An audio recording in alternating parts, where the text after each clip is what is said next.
welcome. Hey there, nice to see you. We are so happy that you're here for Inside AWAI session.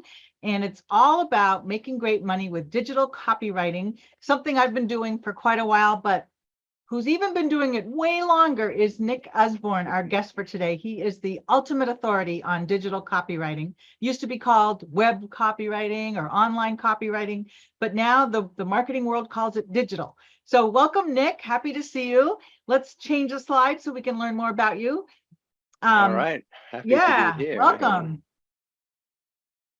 And so, Nick, I'm going to tell a little story about Nick. Oh, before I do that.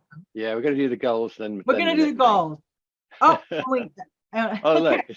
We're going to talk about what digital copywriting is. In case you're not sure, we're going to talk about why it's such a massive opportunity for writers. Oh my gosh, so many different kinds of projects, the sheer enormity of the demand and growing in this year and beyond. We'll show you some of the best projects to start with today. And really, it's just a sampling because there are many others. And then we'll talk about where to find your first clients. You may be looking at one of them at AWAI. We always use digital advertising and blog posts and all kinds of stuff. And then we'll finish it up with 3 ways to get started. And we're going to show you samples and all kinds of other stuff. So first, drum roll, let's meet our guest today, Nick Usborne. Nick, I met Nick, let me tell you, I had been 412 years ago. No. I was with AWAI for a while, and we weren't really doing a lot to teach web copywriting at the time. That's how old I am. It was back around 2005, 2006. I joined AWAI, and we were mostly talking about direct mail and infomercials and things like that. But Rebecca suddenly realized that web copywriting is the wave of the future. Really, everything has gone online, just about. Direct mail still a thing for sure, but so much of marketing now is done online. So she enlisted Nick Usborne because he wrote the book Net Words and was a leading authority at the time, still is. I met him at the first web intensive we ever had. And finally, I was like, now here's someone that I relate to because this is what I want to do. I want to do web copywriting. So I've been following Nick all along, not stalking, just following and learning from you as you completely continue to lead the curve on whatever's going on. So whether, digital marketing has evolved over these years since 2005, I think a little bit, but you're always ahead of everything. You're always the one who's a step ahead of all the rest of us. So this is the thing. You're going to learn from the best today, you guys. Nick, tell us a little bit about yourself. They can read the slides, but I want to know more about like why you love digital copywriting and what you're all about here. Well, I got into copywriting because my father told me to get out of the house and get a proper job, but I didn't have any qualifications. So I was trying to look for a proper job where no qualifications were required. And it turned out back then the answer was advertising. So I joined an agency in London as a trainee copywriter. And then, like Pam said, I have a little bit of a thing about what's next. I get bored easily. I'm a kind of shiny object kind of person. So I wrote my first website, published my first website in 1995. So I was kind of a really early adopter in the whole web space and doing a lot of conferences in the late 90s, which was a really interesting, fascinating time because it was the beginning of the commercial web. So that really, so by 1997, I dropped all my offline stuff. I was doing direct mail. I dropped that, went 100% digital. And that's what I've been doing ever since. And whenever something new comes along, like whether it's social media, whether it's chatbots, whether it's AI, I kind of like to dive in fast and early because, like I say, I'm a shiny object kind of guy, and I like to find out what's happening. And all of it relates to copy. I mean, I'm still, my core skill set is as a copywriter and as a content writer. That's what I actually do each day. I just do it in fun new places because I find it interesting. So yeah, I've had a lot of, well, you can see on the left here, I've had a lot of experience with a lot of different clients, large clients, small clients, and when you do a resume, you always put in the fancy stuff, like Disney and US Navy, New York Times, because it makes you look good. What I don't have in here is a whole bunch of smaller companies that I really, really enjoyed working with, but you'd never have heard of, so that end up in my resume. So when I put in the fancy clients here, it's not saying you need to do this. You really don't. You can make a wonderful living sort of in all kinds of little areas of business with companies that most people have never heard from, but they can be delightful to work with. And in fact, the smaller clients, almost like the starter clients, are the clients that I've enjoyed the most, because you can actually see the impact of your work. So like I've worked with small companies where I've done a piece of marketing writing for them, or I've rebuilt their website, or I've done an email campaign or a social media campaign. And they get back to me like 2 weeks later and say, oh my goodness, Nick, it's amazing. This has been incredible. We've seen so much more activity. We've got new clients, new customers, and you feel good. But if I do something for the New York Times or Citibank, it's like they're such massive organizations. No single activity really moves the needle. So I do the work, I get paid more generally than I would for a smaller client, but I don't get the satisfaction of knowing that I've actually had an impact on that business. Yeah. Anyway, I'm rambling, but I'm just saying, bit large clients, small clients, there's opportunities for everyone here. And you may have met Nick before, but if you're totally new to us, I just want to mention he is the author of a how-to self-study program called the Digital Copywriters Handbook. And he also teaches many of our programs, and including certification programs. So Nick has been with us for quite a while, and we love hearing what he feels is the newest thing to know, but also there are some fundamentals that never change. And, you still have to know your prospect, you still have to know what they care about, still have to address that with solutions that matter, all that good stuff. But take it away, Nick. I'm going to have you talk about the whole world of digital copywriting. All right. Hey, and you're right about. I forgot what I was going to say. You were right about something. I just forgot what it was. It'll come back. I'll carry on.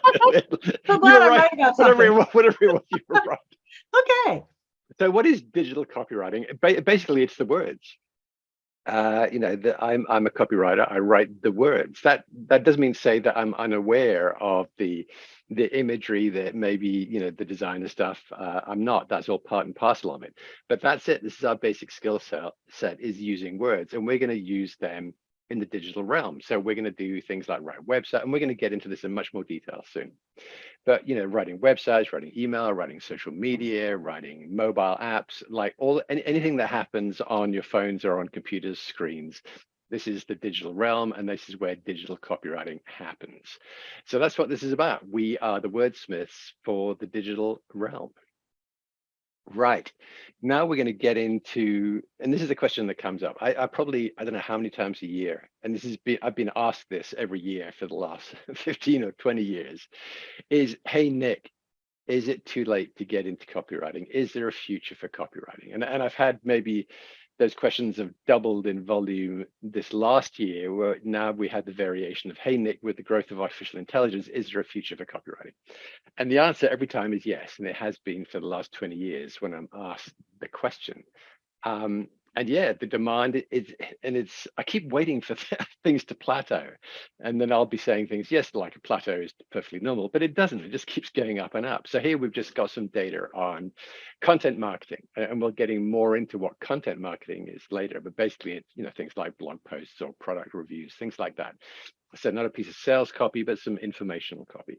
So content marketing is super important in this space, and it just keeps on growing. So now we're looking at 21 to 25, and it's all up. There's 16% growth in content and creation needs, and we got just anywhere you look on the chart, everything is going up, up, up. And like I say, I'm kind of waiting for the day of the year when this stuff plateaus and it's not going up anymore. But every single time we do this, because I talk about this every year, it's always going up. So the demand is always going up. And you can see again here, just looking at the same story, different way to look at it. If we look on the left there, 2024, all these areas where demand is growing. We've got paid search, social media, web design, email marketing, search engine optimization, video marketing, content marketing, influencer marketing, all these different areas where we are seeing growth. And on the right, looking at 24 versus 23, so just from last year to this year, Most companies, if you combine the top two, plan to invest more money in digital marketing or plan to invest the same amount, we are also, what are we, we're 50, 70, we're over 75% of companies are actually going to spend more or spend the same this year as they did last year. And that's reassuring, because there are people saying, oh, well, artificial intelligence is going to take care of everything now. We don't need to do this. But this is not the case. It's not what I'm seeing, and it's not what these numbers are telling us. And I'm going to come back. We're going to talk a little bit about artificial intelligence later on, because I know it's something a lot of people talk about. Also, if we actually look at, if you talk to or do a survey of marketers, so this is chief marketing officers, marketing managers within companies, we find that the majority, 82%, they invest in content marketing. In other words, this is, like I say, this could be a blog post, it could be an article, it could be a homepage, it could be product reviews, buyer's guide, all that kind of stuff is a huge, huge part of this. And 80%, so 82% of marketers are investing in it, but they have some challenges. They have difficulty attracting quality leads with content. In other words, they need better content. They can't generate enough traffic with content. They need more content, and they struggle to create content that resonates with their audience. They need more highly trained content writers. And these are the reasons, these kind of shortfalls. This is why many brands, many companies and organizations outsource content creation to freelancers. So that's freelancers who specialize in this kind of content, so they can do a better job. And that's what marketing managers and chief marketing officers are looking for. They're looking for improved content that moves the needle for them as a business. So we've got growth in all areas of digital marketing. We've got growth overall. There's still an ask. Marketers are still looking for help in this area. So things are looking pretty good. And that means tons of work for every kind of writer, because maybe, and we're going to come back to this, maybe after you've given it some thought and done some study, you're going to say, you know what, I'm going to focus on social media, or you know what, I want to do sales letters, or you know what, I really love things like home pages and interior pages of websites. I really enjoy doing that. So there's all kinds of, if you're a hardcore sales copywriter, you love to sell, there's tons of work here for you. If you are a little bit kind of shy when it comes to the kind of hard selling and say, no, you know what, I just want to write, I want to be more like a journalist, I want to write content, then there is tons and tons of work for you too. Or you might say, oh yeah, but I'm a real kind of social butterfly kind of person. I just love engaging and chatting with people. Well, then maybe you should be pointing yourself as a social media writer. Or you could say, hey, it just goes on, and we'll come back to some of these as we move along here. So some of the most in-demand projects with some, and these are kind of tentative pricing here, and we're going to come back to pricing again. But again, here is some of the kind of project types we can look at. Is home pages. Okay, start from the top left and across. Subscription pages. So that's where you go to a page and you're invited to sign up for something, to subscribe to a newspaper or subscribe to a newsletter or something like that. Those are, there are tons of those that are needed. Information pages that could be, like, say, a buyer's guide, a product description, lead generation landing page. So this is it can be the same as a subscription page, but it's usually part of a process of getting someone into like a sales funnel, where you actually want to bring them in at the beginning of the funnel with landing pages and then ultimately move them forward. So the next one, page sequences, actually can be part of that lead generation process. So, that lead generation process is going to involve things like social media, email, landing pages, page sequences through to the shopping cart, etc. Then if we get on the bottom here, bottom left, standalone emails. So email is one of my favorite digital media. It predates the web. It doesn't predate the internet, but I was using email in the 1980s with my clients, sending documents back and forth by email, and the web wasn't even in existence until 1991. So email is really interesting because it was very powerful in the 80s, and it's actually, in spite of all of our advances, it's still one of the most powerful tools that we have to work with today. Just ask AWAI, ask me, ask anyone in digital marketing, and I'll say, what's your most important medium? And many will just raise their hand and say email. And then the kind of kissing cousin of email is newsletters. It still comes into your email inbox, but it's a different format and tends to be a bit more informational. Then we have blog posts. Again, when I started out in the 1990s, blogging didn't exist and nobody wrote a blog. There was no such thing as a blog. And then all of a sudden Blogger comes along and it is a different way of presenting information. And now blog posts are a huge source of content. If you're doing content marketing, a blog is going to kind of appear in on your work list somewhere. And then microsites, and we're going to look at examples of many of these as we go through this presentation. And microsites is kind of a fun one. It's like writing for a website, but it tends to be a slightly smaller project. So that can be lots of fun. Right. So top digital copy projects you can start with right away. Get a little bit of training under your belt, do a little bit of study first, and then get started. But I just want to give you, we want to give you some examples here, and Pam's going to jump in, and we're both going to talk a bit about some of these. So you could specialize in writing homepages, subscription pages, product service information pages. This is all stuff that I've done. I used to actually specialize in homepages. I used to some of those larger clients that I showed the list for earlier. What I was doing there is in the late 1990s, early 2000s with some of those clients. Many of them are more recent, but some of the earlier ones, they had put up a first version of their website, say like in 1996, because they felt they had to, and then they realized it was terrible. The website really wasn't, functional. It wasn't doing anything useful. So they'd come to me or someone like me and say, hey, can you rewrite the homepage? Can you rewrite the 10 pages, that the homepage links to, et cetera, et cetera. And I did a lot of work in basically rebuilding, rewriting large websites for companies. And that can be very profitable writing that. Yeah, and I just want to throw in, that's a lot of what I do in my freelance world. I mean, because so many companies still have really lame homepages and other pages, like there's no headline, or there's just a big old photo, or it's all about 100 years of excellence, like nothing meaningful. So writing web pages is still huge. I actually, on my freelance side, just got hired to rewrite some web pages for a client, a company of an ad agency, local ad agency. They haven't updated their website in, ready? 10 years. 10 years. Right. Oh my gosh. So it's really a blast to bring them up to speed and think about how people read websites now on their phones, for example, and things like that.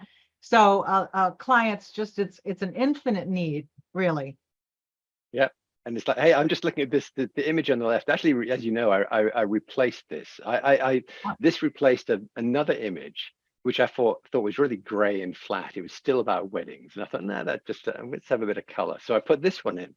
But now I look at this, hey, we can sit here and work on this pretty quickly. So this is called The Knot. It's a wedding planning thing. And the headline is your wedding team and everything in between. It's like, as a copywriter, I look at that and I think that is really, really flat.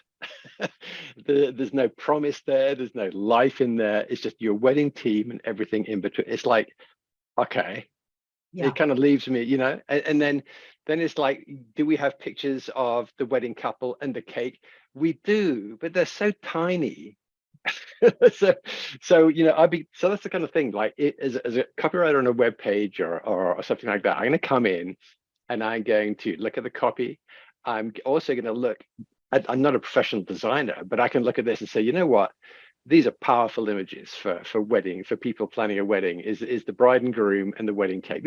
Why are they so small? So that's what I'm going to kind of ask the client gently. I'm also going to say to the client, hey, sign up today. Why? Yeah. Why?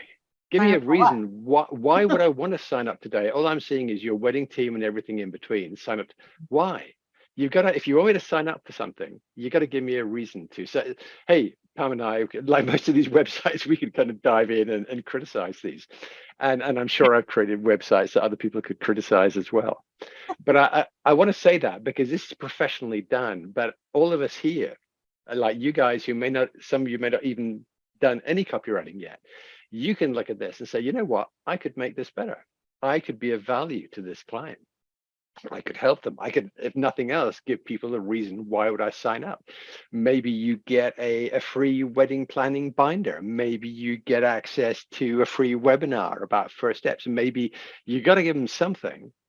Otherwise, why am I going to sign up? Yep. All right. So always be, so this is the curious mindset. All right. So I'm looking at it, I find it very hard to turn off, like whether I'm looking at an I ad on know. TV Well, it's or a website. I find it very hard to just look at stuff as a consumer yeah. because I'm looking at it and saying, I wouldn't do it that way. I'd improve that. I'd rewrite the headline. I'd give them a reason. I'd make these pictures bigger. And so, but there's a curiosity, right? And Once you that learn the is, ropes, you never look at anything the same way again. You always look at things. I mean, no matter what we're going to be talking about here, you'll suddenly know, oh my gosh, there's no call to action. There's no promise. It's not written conversationally to the visitor. It's written from some pompous third person voice. And yeah. I just wanted to throw in, Nick, too, that you don't have to just think about writing for a big national or global e-commerce site like The Knot if you're interested in writing for weddings, wedding related niche. I actually wrote for a Maine wedding planner, a whole website on destination Maine weddings, and the headline was "Relax, you just found the perfect guide for your beautiful Maine destination wedding." And the whole thing is about this woman who calls herself the professional mother of the bride for people interested in Maine weddings. So it's you can take this in so many places, you guys. That's what's fun. You see what Pam said just did. She started her headline with the word relax, which is like the most powerful word of all, because when people come to wedding planning, what are they feeling? They're not feeling relaxed. They're feeling freaked out because there's so much to do. So when you use the word relax, there's an implicit promise there is relax. We're going to take care of this. We're going to take all the anxiety out of this, all the stress out of this. Relax. It's the perfect word for that kind of website. All right. So you see, we just playing around, looking for the right words, the right message. So lead generation, there's tons of these. And again, there's some stuff I do with this one, but this is from the Lending Club. All right. Investors have invested over 28 billion through Lending Club. And then it invites me to get started, put in my name and address. This is called social proof. Investors have invested over 28 billion. It's saying other people have put so much money into us, we must be good. Because there's 28, people have entrusted us with 28 billion. So that's what we call social proof. And it's a reasonable headline. And we've got some more proof underneath where we talk about the returns and the monthly cash flow, etc. The other thing I do here is it says get started. I say, well, how? Are you going to send me something? Is that a report? Is that a free report you're going to send me? If it is, then tell me. This is what we call the ethical bribe. Is that if you ask somebody for something like a name or an email address, give them something in return. Give me that free wedding, binder. Give me a special report on investing through that. Give me something in return, because we all know, right? As soon as we put in our name and email address, like within minutes, we're going to get an email, and they're not going to stop until we unsubscribe. So there's a price that I pay of giving you my name and email address, and that price is that I'm going to have to deal with you in my inbox. So in return, I want something from you. I want the free guide. I want the free download. I want whatever it is. So here we are. Here I am criticizing another perfectly good web page. But that is this thing of actually getting people's contact information. This comes back to what we were talking about with email, how important email is to most digital marketing. So a lot of effort goes into collecting contact information. So that can be quite a specialty. Is that this is one of your specialties, is helping people build their email lists. You can do online content pages. This actually is one of my own. This is a hobby website of mine called Incredible Mushrooms. Because I'm a curious fella. One of the things I'm curious about is mushrooms and fungi, and so I created a page here. That's why you're a fun guy. It is why I'm very good. That's why I'm a fun guy. I think there's a website out there called The Fun Guys or something like that. So this is classic content: how to grow mushrooms at home, a beginner's guide. So that how-to is like, it's a super powerful way to attract people's attention if they're interested. If they're not interested, they would never have found the page. But if they find this page and it's about growing mushrooms at home, how to, people love that. How to pay less for a car, how to do this, how to do that, how to pay less for a wedding, or how to plan that. You'll see how to at a lot of in the headline of a lot of content pages. And of course, that's a photograph that I took, because content marketing isn't just about the words. Content marketing is often about the words plus images plus, or it could be a survey in there. There could be a video in there. There's all kinds of content we can put into a content page. But these kinds of, sorry? Oh, I'm just going to throw in too that this is for his own site, right? So he's got two of these I know of. There's one called coffeedetective.com as well, which is spectacular. You guys need to check that out. But clients need to continually produce helpful, meaningful, and unique content for people who would be looking for the solutions they offer. So, for example, I do a lot of blogging on the side in the veterinary industry, and I'm always writing about things like how to revise your vet clinic lobby in inexpensive ways and things like that. It's just a constant thing. Blogging to me, and I'm going to talk a little more about blogging in a minute, but it's part of the whole online content machine that brings people to your clients, and that is gold to them. So that's why, content is huge and it's never ending. Oh, absolutely. Like you talked about, you mentioned my coffee website. My coffee website has about 1,300 pages on now. I mean, I've had it for almost 20 years, so it's like it's not like I've written 1,000 pages a year. But yeah, it's just a ton of content, because there are so many questions people ask. And it doesn't matter whether it's coffee or whether it's, home DIY projects at home, or growing mushrooms at home, or whatever. There's always a ton to write about and a ton of questions people want answered. Write emails. I love emails. This is actually a project I worked for Serrano's Bloody Mary Mix. Hey, that was a fun story. This Serrano's is actually a restaurant in San Francisco Bay Area, and when COVID came along and the restaurants shut down, obviously restaurants had a huge problem and lots of them closed down and never opened up again. Serrano's actually sold, if you went in there and you were ordering food and stuff and you wanted a Bloody Mary, they actually sold their own Bloody Mary mix in a bottle. So then they came to me and there was a team of us and said, hey, we can't do the restaurant thing, but how about we sell the Bloody Mary mix instead, to keep a little money flowing into the bank account. So that's what we did. We built out all kinds of stuff. We did some social media ads. We had a chat bot. We did our emails like this. And that's another point we're going to come back to, is very often when you work with a client, they might want to speak to you first of all about one thing about email, but then you get into conversation like we did with this guy. And all of a sudden this email, and then, well, hang on, we should do some social media marketing to get people, drive people in to sign up for this. And why don't we use a chat bot so it can answer some questions and drive people to a sales page? So all of a sudden you start talking about one medium and you end up, because all of the stuff's connected.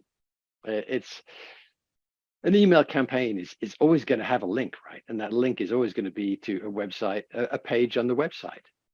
Social media update, some organic social media will just be a comment or an idea or something to be shared, but very often there's a link from the social media taking people somewhere. So all of these media are connected. So we always have this opportunity, and I'm going to come back to this again later, to expand the scope of a project. But emails are fun, because emails, Pam was talking about conversational copywriting a minute ago.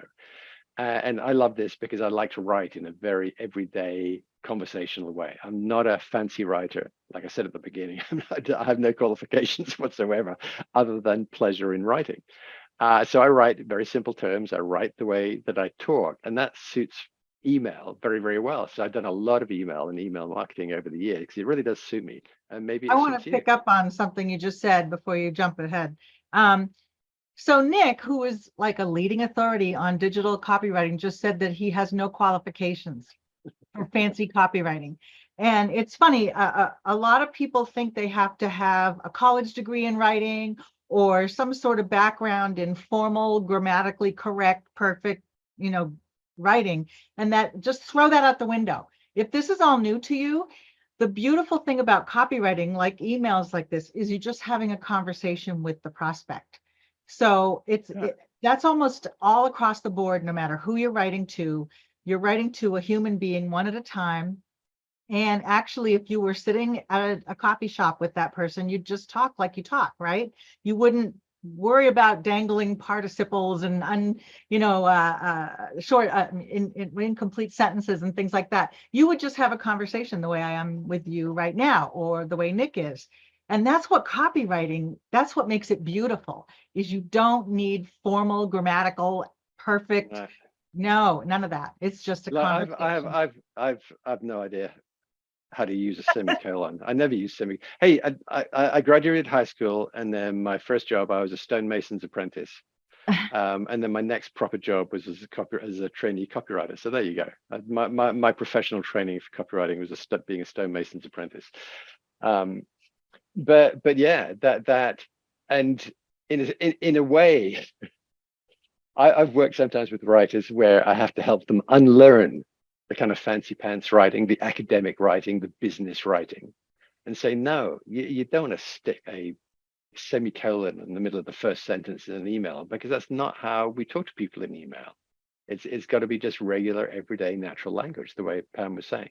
Anyway, we're both a fan of that, and it served me well. The fact that I write very simply. Hey, another writer that probably my favorite content writer anywhere is Anne Handley. So look up Anne Handley. She has a newsletter that goes out every couple of weeks called Total Anarchy.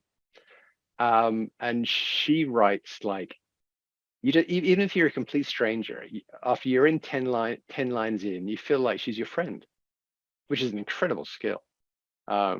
She's an amazing writer, and I've known her since I was working with Anne back in 1997.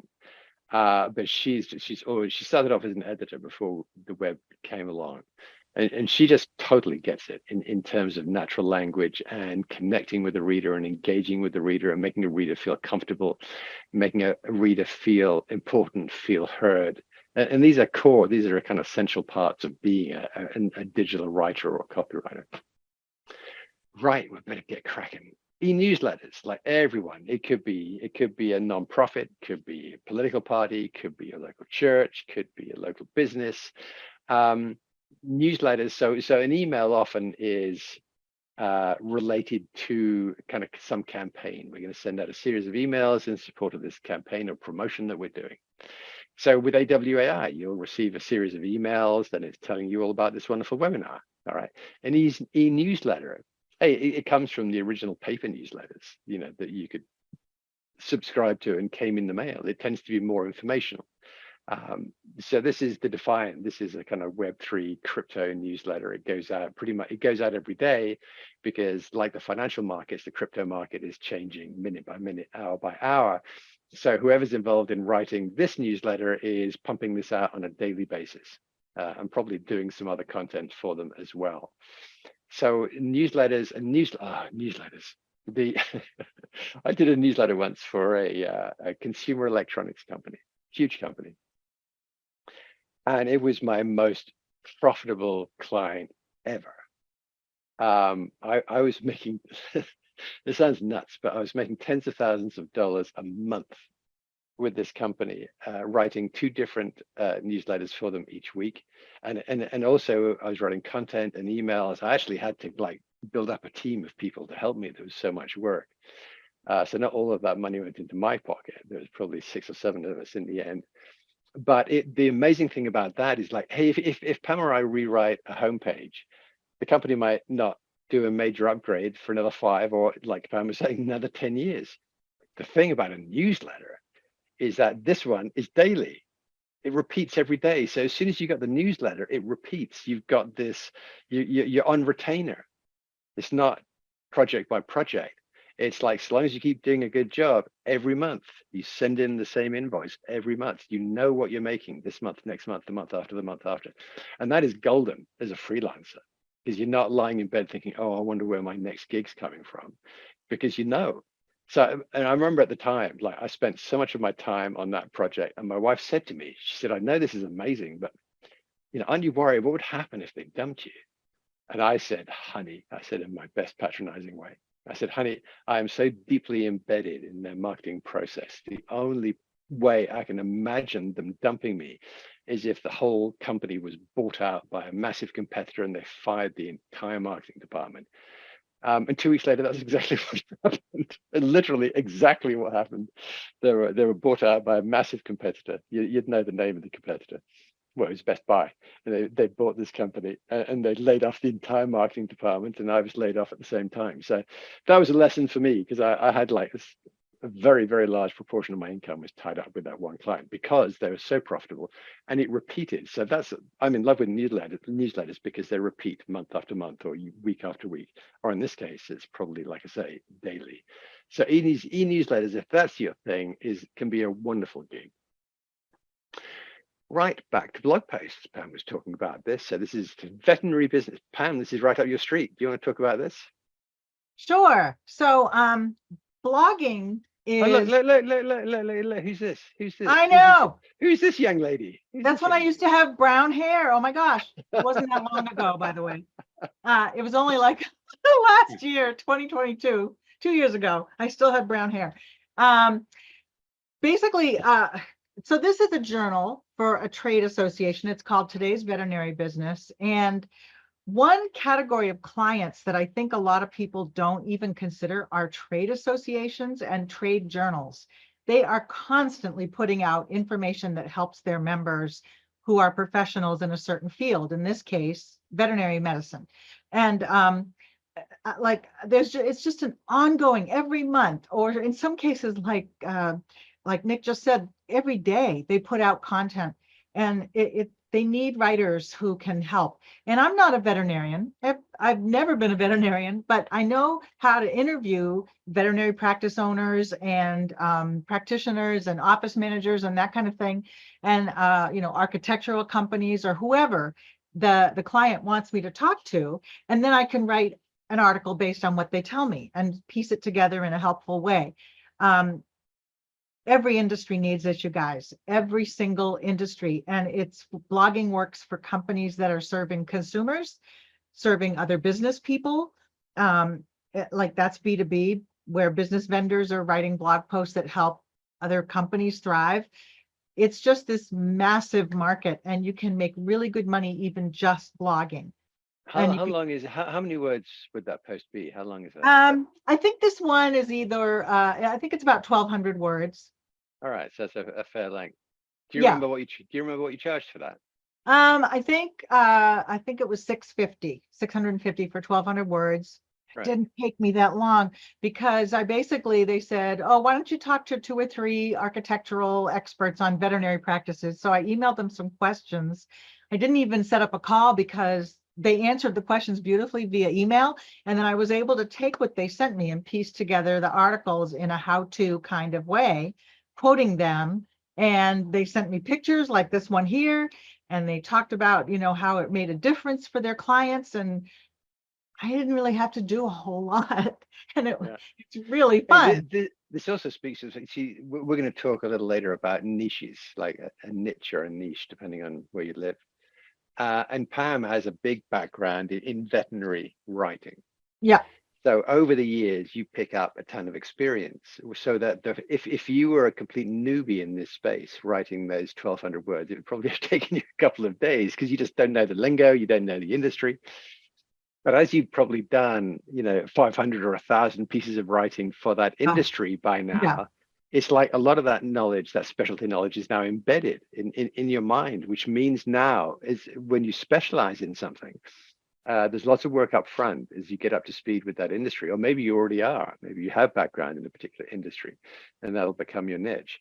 It's a beautiful thing. It's a beautiful thing if you already know something. It doesn't even have to be from your job. It can be like, let's say you're an avid gardener.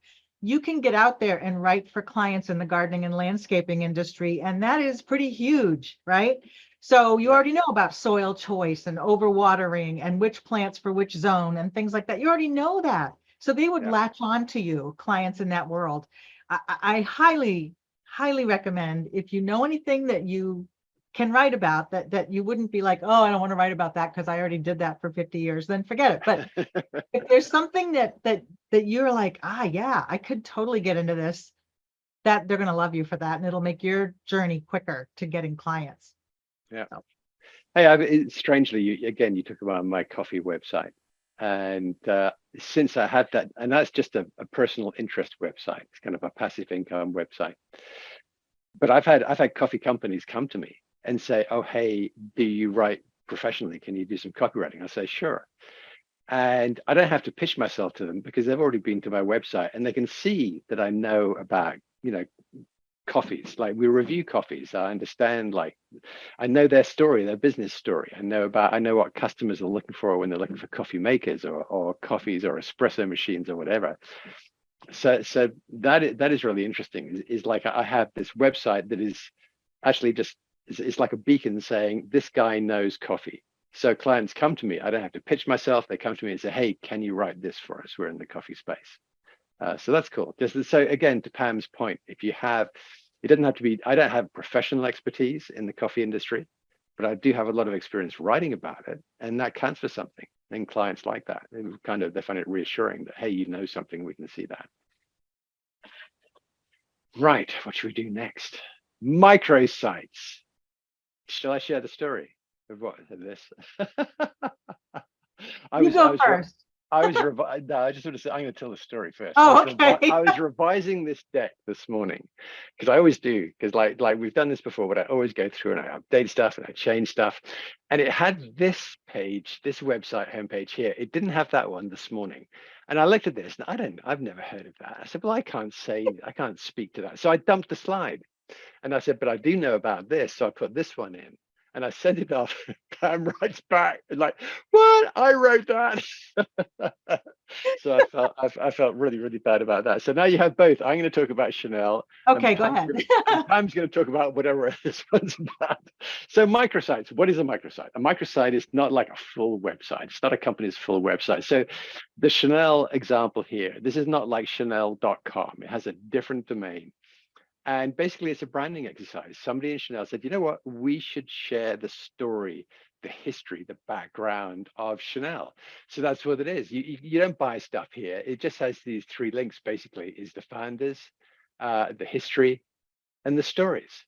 So this is a microsite. It's not a full website. So sometimes companies will create a microsite for a particular brand. So it might be a huge company like Nestle, and they say, "Yeah, but we want a site just about our candies." So they create a microsite just for that product group. So microsites can be, and it's not talked about a lot. I haven't talked about it a lot as an opportunity, but the more I think about it, most large companies and organizations either have microsites or they could use them. Because let's say, is a branding thing, the marketing team said, "Hey, with Chanel, we have this amazing history and story and all these photographs and this media that we can use to share that story. And if we put that in our main website, it's just going to get lost. It's just going to be one of 30 different links, and we're not going to be able to give it the prominence it deserves. And we don't want just stories and history on the homepage because we're trying to sell our products. We want to put our products on the homepage of the main site." So there are lots of companies and organizations who are going to be in the same boat there. Is they want to give something, put something in the spotlight, but they don't want it on the homepage of their main site, so they create a microsite. So now, Pam, tell us about this other one that I threw away and then brought back. Okay. So I was working with a B2B agency for quite a while, and one of their clients wanted to train their sales reps on getting out there and selling companies on migrating all their data to the cloud. And so the salespeople needed training on how that works so they can speak intelligently to their corporate clients. So they set up a microsite, a separate training site that was login only for the sales team. And so they didn't want this out there on their main website for Avnet Riverbed software. This is specifically just for sales reps who can get up to speed quickly and sell cloud migrations, which is big bucks. Like, we're talking millions of dollars for every client, like a corporate client who migrates to the cloud. So they need to go through they need to sign in or register or become a member and go through training and get certified as a trained Avnet Riverbed salesperson. And so that's what this microsite was all about. It only had about 10 pages with training classes in it. And we had emails that were related to it.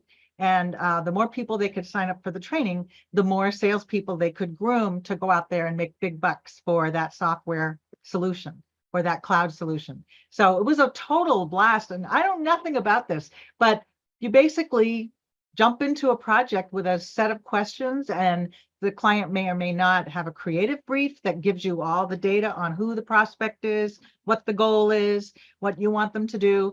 And then you can write from that, and you get more and more familiar with, you could write anything about anything once you know sort of these, the frameworks to work from, which Yeah. Nick is genius at teaching you. So that's why I wanted to mention this. So Well, good. That's interesting. It's two very interesting uses of a microsite. yeah. Yeah, yeah. All right, big opportunity there. Social media. So social media kind of absolutely massive, huge, gargantuan.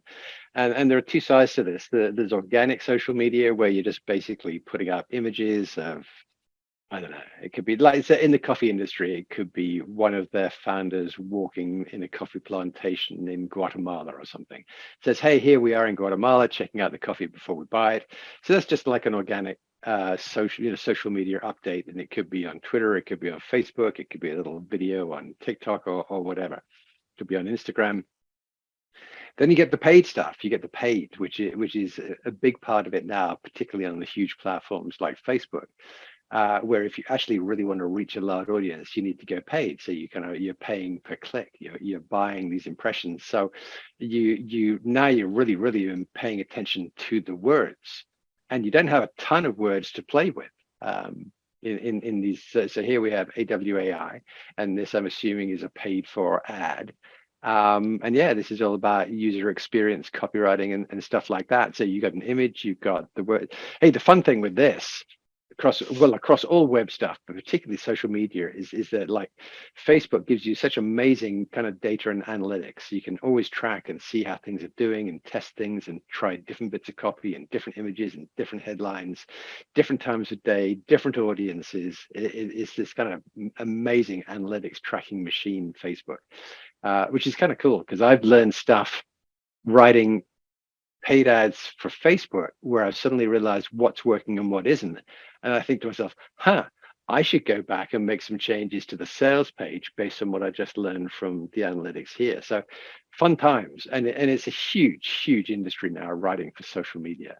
And sometimes you're writing these short posts. Sometimes you can do longer. You can now write longer tweets than you used to be able to. You can write longer length on platforms like LinkedIn.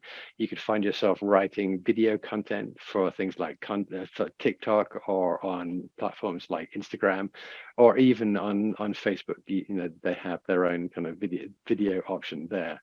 So yeah, social media, and particularly this is fast moving, it's every day, it's very much engaging with an audience, it's very much getting people to do stuff, very, like say, fast moving. Maybe that'll be a thing. Maybe you'd be really interested. So hang on, before I get into that, we were talking about niching. You can niche, like we've been talking about, Pam has a background with writing for veterinary medicine. So that is a niche by industry. You can also niche by medium. Like I said, I used to pretty much specialize in writing and rewriting homepages, back in the early days. You could become a specialist where all you do is you write emails. So you can niche by industry, like coffee or veterinary medicine. You can niche by medium, like email, social media, content, sales pages, or you can do both. You can say, hey, I do newsletters for the financial services industry. So I have another one. Yeah. You can niche locally. You can niche in your area and write for small businesses and B2B companies along the industrial park. You can be the Seattle go-to copywriter or wherever you are. That's another way to niche too. Yep. Throwing that out there. Okay, so we've got local, we've got by medium, we've got by industry. There's all kinds of ways where basically you're becoming a specialist. Yeah. And as soon as you have experience as a specialist, as with any, hey, if you're a specialist in medicine, if you're a general practitioner doctor, that's great. But if you're a neurosurgeon, you're a specialist and you get paid more. And it tends to be the same in our industry. Is once you're recognized as a specialist in a particular area, you can start asking for higher fees because that's your thing, that's your gig. So what can we expect to earn? And we've got a link here at the bottom. There's a whole download you can get from AWAI, which is very expansive. So web sales page, like online sales letter, anything $3,500 to $5,000. And again, if you become a specialist, I mean, I've been paid $15,000 for writing an online sales letter, and there are other people out there who've been paid a lot more than that. So it really can be a huge range, and part of it is going to be down to your experience and proof of competence, as it were. And it's going to depend on the client and the kind of budgets and the kind of revenues they expect to generate. So there's always a bit of a range, like a homepage for a website homepage, 1,500 to 3,000. Again, a lot of that is going to be down to actually the depth of the pockets of the company. If it's a smaller company, it's probably going to be more like 1,500. If it's a larger company, it'll be at 3,000. Although again, like I've done homepages for very large companies and charged, 10,000 or more for a homepage. So again, it really varies, but this gives you an idea. Hey, what this is basically saying is there's money here. There's money in this. You're better off doing this than a lot of other jobs. Content, 250 to 800. Pam, you were saying, I think you charge like 600 or 650 for that veterinary blog post. Yeah. So again, if content writing is your thing, there's decent money there. And I'm gonna give you a fun example of that in a moment. Email, 250 to 2,000. So 250 would almost be like a kind of daily update kind of email. 2,000 is probably more like a kind of an important sale. It's an important part of a sales funnel. So it's a sales email, and there's money at the end, and the client really needs it to be good. E-newsletters, 800 plus. So imagine you've got that gig and you're doing a newsletter a week, and you got 3 or 4 clients. Well, do the math on that, and you've got a reasonable living right there, and it repeats. So good. We do like stuff that repeats. So here, look, here's a story. Shelley. So Shelley is a kind of alumna of AWAI. She was also a coaching client of mine, and she has this really positive attitude. And we were talking, and she's content writing, okay, not fancy kind of sales letters and stuff like that, but writing content. And after we'd finished our coaching kind of engagement, we kept in touch. I said, how's it going? And she said, oh, pretty good. She said, I just landed a contract with a company for the year. They want me to write content. And I was like, oh, how much? She said, 30,000. I nearly fell off my seat. That's not bad. One client writing content, year's contract, 30,000. So I was like, well, I was, obviously congratulating, and it was amazing for her to be able to land that. And then, what, I can't remember. It was like a few months, maybe 3 or 4 months later, we touched base again. And I said, how's it going? And she said, I got another one. And I said, what? How much? She said, same, 30,000. So now she has 2 clients giving her 30,000 for years, basically as a retainer. It's spread over the months to write their content for them. So that's 60 grand. Again, not nothing. So, hey, those are good contracts. And I can't remember the industry. She had some background in some industry, and I can't even remember if that's where the work came from. But she did good. But yeah, you can do that. She did it, and you can do it. Right. So this kind of abundance means you can choose the kind of work you love the most. That's really important. A lot of people in their careers, their work careers, are not necessarily doing what they love to do. And one of the things I teach when I'm teaching copywriting is, one of the things I emphasize is, when you're choosing a niche, when you're choosing what you want to do, choose something that you're going to enjoy, that you're going to love. And it's, hey, I'll always do a professional copywriting job, whatever the client, because I'm a professional. That's what I do. I'll do a professional job. The best work I've ever done as a copywriter has always been for clients and companies where I really love doing the work. You can't help it. You will do better when you enjoy the work that you do. Your work will be, it'll just perform better. It's always been the case for me. And my best performing piece of copy of all time was a piece of copy I wrote at the very, very beginning of my freelance career. And I did it for free because I wanted a piece to put into my sample portfolio, because I had nothing in my freelance portfolio. So I did this for free for a friend who was also a small business owner. And in terms of performance, that was the most effective piece of copy I ever wrote. And I loved it because I loved what he was doing. I loved the guy. He was an old friend. I was enthusiastic because I was just launching my career. And like I say, in terms of performance, I don't think I've ever done anything to beat that. I mean, I transformed his company. He went nuts. He had to like hire like a whole bunch of new people the next week. It was a piece of direct mail. He had to lease new vehicles. Wow, awesome. It transformed. So I loved it, the fact that I had that impact. But it was I- it was good. It was good because I loved doing it. And you may be surprised, you guys, on something that interests you and fires you up may never interest me at all. I tried financial writing and I realized that wasn't my cup of tea and I moved on. That's Yeah. okay. I learned that. It was a good lesson to learn. But when I started really focusing in the veterinary work, because I had previous life worked in a veterinary equipment manufacturing company, I was writing about things like, okay, ready, you guys? Fecal swabs. Who else is excited about testing for diseases using fecal swabs on your dog? I love that stuff. It's really interesting to me. Pam, there's some things you just shouldn't share, I'm just giving you examples. And I've written about commercial dumpsters, for example, and I love that project. It's Pam's new tagline. I love writing about fecal swabs. Fecal swabs, yeah. But listen, if some project comes along and it doesn't, I get this question a lot though, but what if I'm a writer for just gardening and somebody comes to me who has a company that makes front end loaders? Should I just turn that away? No, if it sounds like an interesting project, money's good, and you could enjoy, getting into that topic. I mean, like I was starting to say, I've written for a whole commercial dumpster website. Is that in the veterinary field? Absolutely not, but it was a really interesting project. So be open, try different things. You'll know what you hate and you'll know what you love. I've done that. So let's say my specialty was the coffee industry. My website would say Nick, the coffee copywriting expert. And then I would get the commercial dumpster gig and I would do it, but I wouldn't add it to my site. I wouldn't say Nick, the guy who writes for coffee and dumpster companies. I'd maintain the kind of purity of my niche promotion.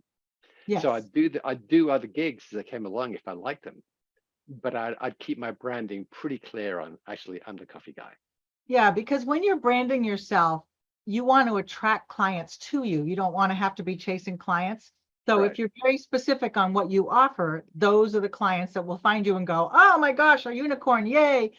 But then if somebody comes and finds you who has a totally different kind of business, or you come across someone in your, local community, for example, that's cool too. But it's when, the marketing of yourself to attract people to you, the more you can be specific, the better. Yes. Okay. Number 4. Oh yeah, AI tools. Like Pam was saying, I like to lean into new stuff. So I'm all over artificial intelligence and the various tools we can use. And it's interesting times. Goodness me, I remember the first couple of weeks after ChatGPT came out, it like totally blew my mind. So you can use tools like ChatGPT, and it's not the only one, but it was the first and is still the most impactful of these text generation tools. You can use it for brainstorming, for strategy. I get into conversation with ChatGPT. And I said, hey, what do you think the future? I asked it. It was about coffee. I said, hey, do you think the gourmet coffee industry is kind of peaked? All of these, Starbucks at every street corner, that kind of thing. I just asked ChatGPT, and it came back. And I said, oh, cite your sources. It came back, and it did this. And I was right. It was saying you're right. Is the actual peak of that industry in terms of selling, specialty coffee retailing outlets is probably 2017, 2018, and it's been a little bit. So I didn't know that, but it has such amazing data sets to call on. So I can brainstorm. I can figure out my strategy. Like, oh, okay, then maybe that's not an area I should point my work at because now I've learned that actually that has peaked. So just asking its knowledge base is vast, so you can ask it anything. So super, super valuable. Research on copy and content ideas. Which are the best mushrooms to grow at home? Like maybe I want to write about that, and I'll ask ChatGPT. Or I'll say, hey, ChatGPT, I've written all about all these aspects of mushrooms and fungi. Give me some non-obvious topic ideas for pages and content. And I love saying that. I love using the qualifier. Give me some non-obvious. In other words, it doesn't come back with the usual stuff. It comes back with the stuff in between. And I've written a ton of content for myself and others using that non-obvious strategy. Say, hey, give me content ideas relating to, but the non-obvious ideas. Analysis of written data. This is amazing. This is a superpower, and I love this. Like, I was doing something for a small product. I went to Amazon where the product was sold. It had about 50 reviews. I copied those reviews. I pasted them into ChatGPT, and I said, based on these reviews of this product, please write me a sentiment analysis document. And that is basically, I want to know what people feel about this.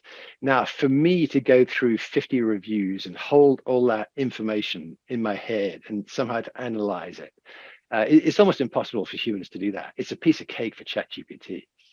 So 30 seconds later, I had this sentiment analysis document based on those product reviews. And I said, okay, based on the, so it's a sentiment analysis is like, it comes back and says, hey, the reviews were generally positive with focus on A, B, and C. There were a few negatives, which were D, E, and F. And I said, okay. And I said, please tell me the language people used when expressing their emotions about this product. So it came back and said, well, when people have something positive to say, these were the phrases and words they most commonly used, and here are the negative. And then I said, okay, based on what we've just talked about, write me an email selling this product.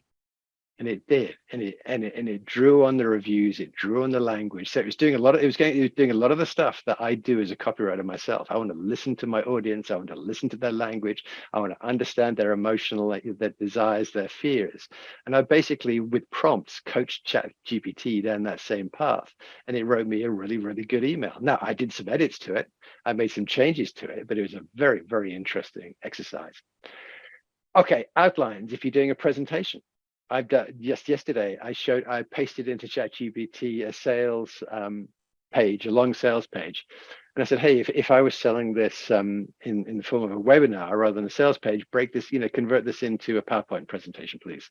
And it did. It gave me a full outline based on that text for a PowerPoint presentation. It's probably saved me 6 or 7 hours. It'll do first drafts. I'll ask it to do first drafts on topics. I never. And this is a whole different topic. I never just use that raw output. I always edit. I always bring in the human touch. I always make it human. I bring in emotional language. I bring in emotional intelligence. I bring in a bit more conversation. I'll almost always rewrite the opening and close. So I'm not trying to use ChatGPT to replace my skill. I'm using it as a kind of co-pilot and as a helper. And in that regard, it's absolutely amazing. It must have saved me hundreds and hundreds of hours over the last year and more now. And it's taught me stuff. I've learned stuff because it has this knowledge base that I can't compete with. It's the smartest person you'll ever know on every topic you can think of. So I'll ask it stuff, and it's getting more and more powerful. So that is a tool we can use. We don't want to, like I say, you don't want to just never give a client stuff that is straight out of ChatGPT, because they'll generally recognize it by now and they won't be impressed that that's what you did. They'll be like, dude, if that's what you're going to give me, we can do that ourselves. Thank you very much. You got to use these tools, AI, but then add to them, add value to them. And that is usually that human element. You can create AI images for digital content using I've got examples here. The one on the left there is Mid-Journey. I was writing an article, a blog post for my own blog. And it was a story about, I used to have a hobby farm and I used to have pigs, and one of my clients discovered that I had pigs and kind of freaked out and was in a good way. And so I wanted an image to illustrate for my blog post. Do you think I can go to an image bank or library and say, I want a picture of a copywriting sitting on a desk with his computer and a pig? Nobody's taken that photo before, but I could get a Mid-Journey and say, hey, create this image for me. And it did. So there I had it. I could never have had this image otherwise. The one in the middle was for a website. It was all about brain health and the benefits of fruits and vegetables. And I just wanted a huge pile. I mean, I could have kind of got almost what I wanted, I guess, through a stock photo thing. But I went to Midjourney for this one, and that was one of several options, and it was basically perfect for what I wanted. So great, cool, and the price is negligible.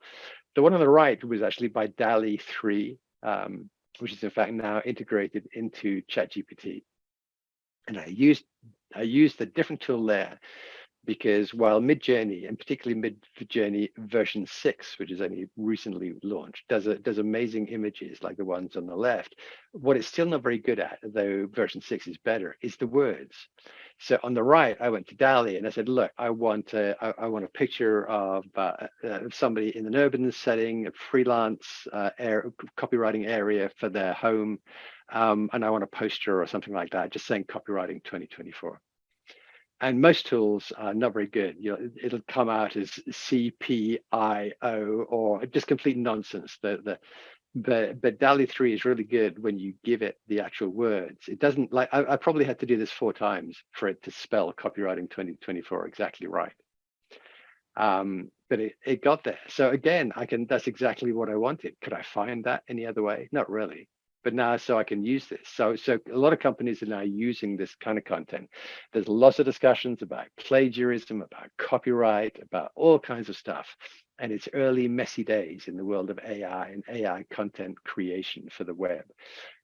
So it is early days, but I would encourage everyone to stay up to speed in this space. Because it is impacting us one way or another, and if you don't keep up to speed, it could impact you negatively.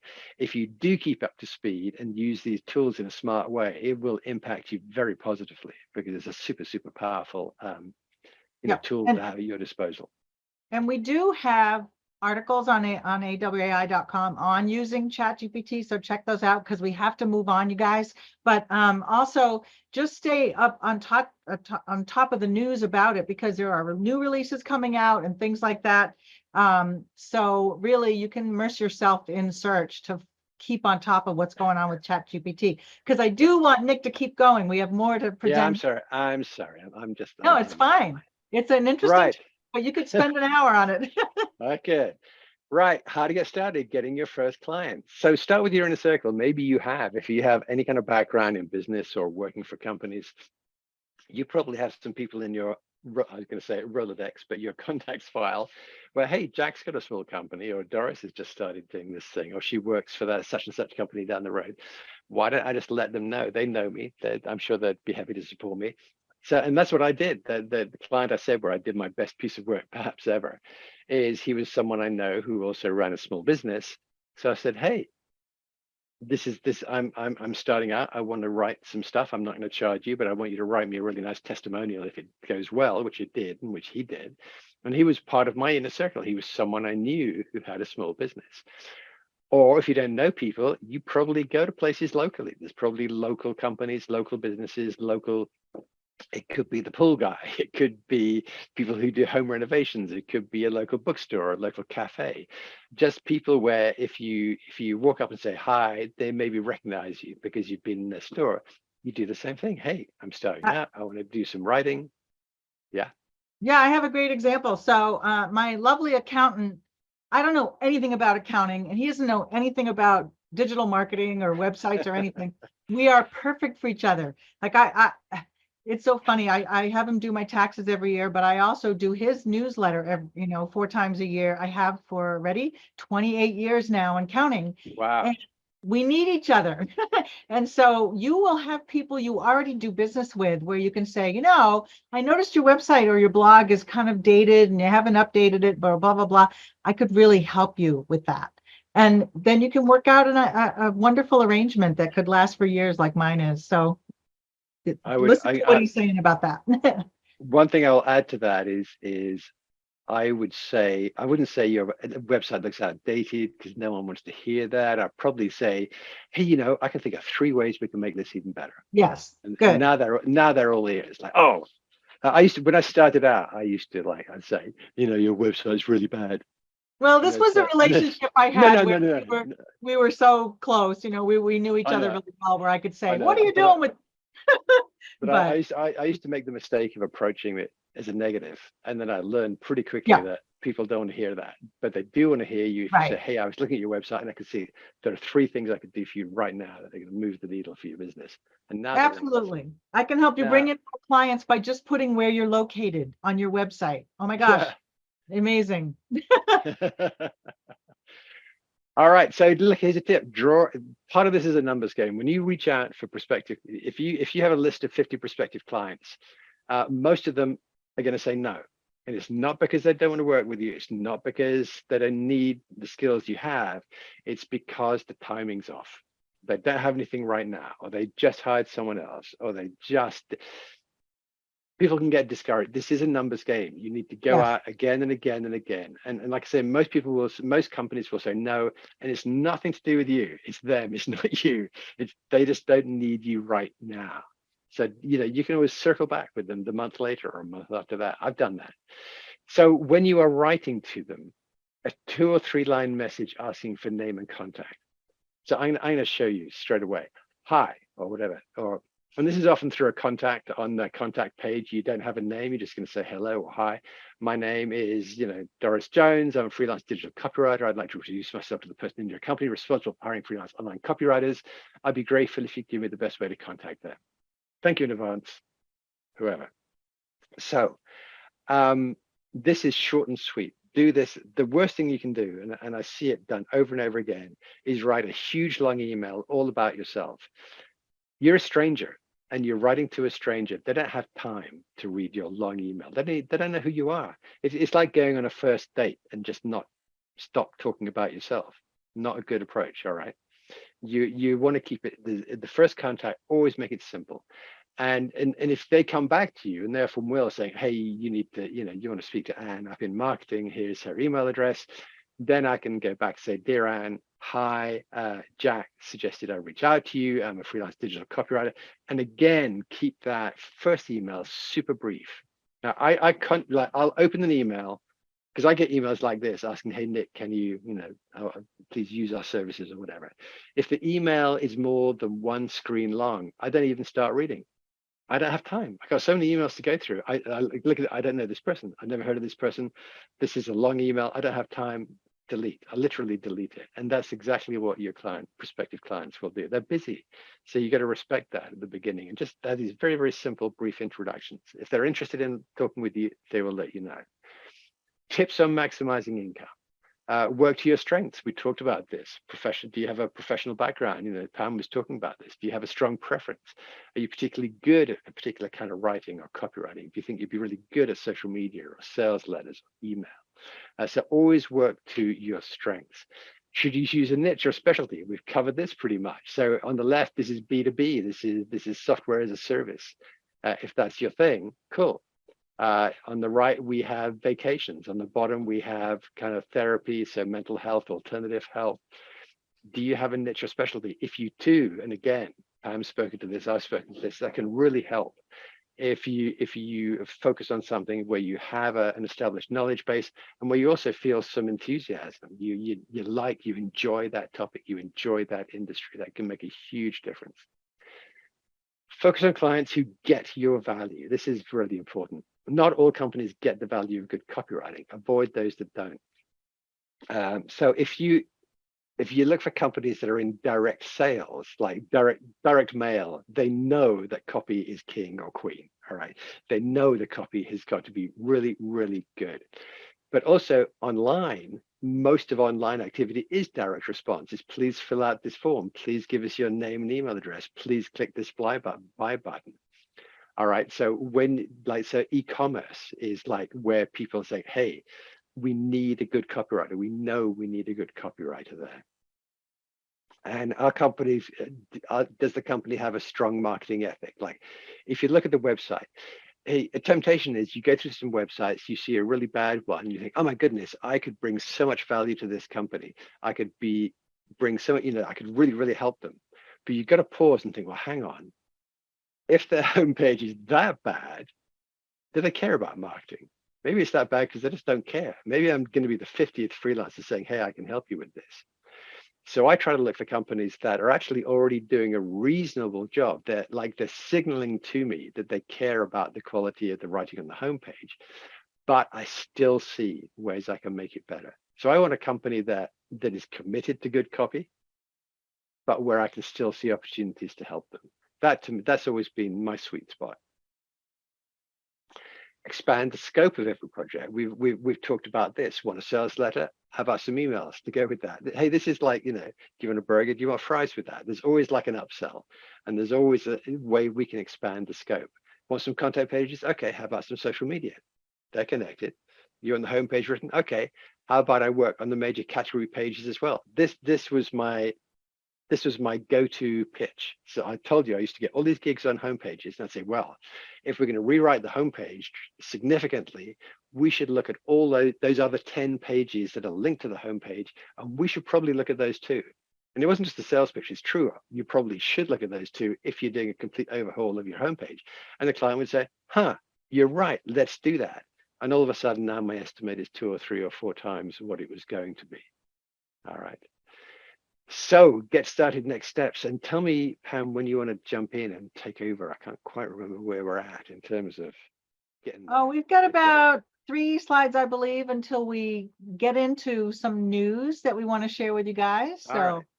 So getting started, next steps. Get professional training to set yourself apart. There are a lot of freelance writers and copywriters, and if you do a search on Google, you might actually find it depressing, like, oh my goodness, there's tens of thousands of freelancers out there, and there are, but most of them have like done I don't sound disrespectful, but most of them have done not done deep training in copywriting. They haven't done professional grade training. They may have taken some perfectly good like Udemy courses where it's like a 2-hour training or a 1-hour training. And that honestly is not enough. So if you want to compete in this space, if you want to rise above the tens of thousands of other freelance copywriters out there, it's not that hard so long as you commit to professional grade training. That is the point of difference. And clients, they get it. After 10 minutes of conversation, they'll know whether your knowledge base is paper thin or is in depth. And you want to give them the message that, hey, I know this stuff. You can feel comfortable working with me. Then you're going to put up, once you've done that training, you're going to put up professional website and or a LinkedIn profile. The first stage for a lot of freelancers, even before they do their own website, is, hey, get up on LinkedIn. That's the place where a lot of companies look for freelancers. It's exactly the right place to be. And then reach out to your best prospects. So that's what we're talking about. So basically, it's get the training you need to stand out from the crowd. Make yourself visible through your own website and or LinkedIn, and then start reaching out to those best prospects. Right. And now, Pam, I'm going to throw it over to you. Okay. So we've been talking about all the opportunities, and there are so many, you guys. I mean, I work freelance still because I want to stay in the game for you and be real and say, this is what clients need. These are the kind of projects I'm doing. And I'm always learning and continuing my skill set growth through people like Nick, because I have to know what's going on. And so Nick is not only the author of the Digital Writer's Handbook, which has been around for quite a while and constantly updated, so it's very fresh and current, but it's way more than self-study. And we wanted to talk about that a bit here because the kind of information that you've just gotten from Nick live here now is gold. Seriously, it's gold. And I have been following what he teaches all along, and I can absolutely say that's why I have a great freelance career on the side. And before I joined AWAI full-time, I was doing full-time freelance in the pet industry, and a lot of it was thanks to Nick. So I'm seriously telling you, there's no one better to learn from when it comes to just getting into all the different projects you could be writing, the formulas that work and are proven by him and others that he studies. And really, it's professional training with one-on-one access to Nick in a small group setting. And you have your own private Facebook group where you guys can talk and post questions. There's it's the fastest way to get up to speed. How many sessions is it again, Nick? 12. 12 sessions. We have homework assignments. We have Q&A. In fact, we don't leave the session until each session. We don't stop until everyone's question is answered. Great. So I do the presentation part, which is generally about an hour, and often Yeah. we're there for a second hour, just going through Q&A. Yeah. Yeah, you get total access to me and to the community, to the group. And if you can click the button one more time, the link to learn more will come up. There you go. We have a detailed page all about the program, and I just highly recommend it, you guys. If you're COS members, don't click that link here. Go over to the COS main member page, and you'll see a tab at the bottom, 12 Weeks to Pro. It's a green tab, separate from the other tabs. So go check out that, because COS members have a different special price and everything. But if you want to go to the next slide, Nick, I think I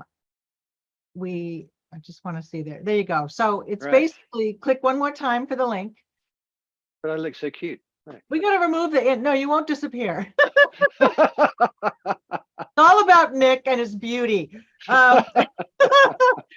Anyway, yeah, it's really, you're becoming a true apprentice. And as you can see, having firsthand access to Nick can make all the difference. I know, because I've trained with Nick. I've learned from Nick over the years, and whether he speaks at a boot camp of ours or at an intensive or online, there's nothing like access to the expert and who's teaching you the skills to get up and running really fast.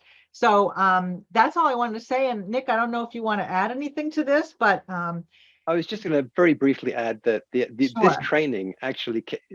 So Rebecca came to me back in the midst of time and said, do you have a program that teaches freelancers and beginners how to become professional digital copywriters? And I said, no, because I didn't, because at that time I was doing all corporate training. I was doing professional grade training for large companies like Disney. I was going in, I was training their web groups in how to write online and to become digital copywriters. So then Rebecca came back and said, yeah, but could you rebuild that for freelancers and people starting out? And I thought about it and I said, okay. So I say that because the origin of this is actually professional grade training I did for large companies and organizations. I did it for the Getty Trust as well. I mean, for lots of companies, I did this training. So this is born out of very professional end of the industry. So this isn't like kind of skirting over the top of stuff. This is all based on lots of experience with large companies, lots and lots of testing. Yeah. You'll see in the training that how much I rely on testing to really find out what works and what doesn't work. So anyway, I just wanted to say that there's lots of training out there, but very little of it has real kind of professional depth to it that goes back deeply.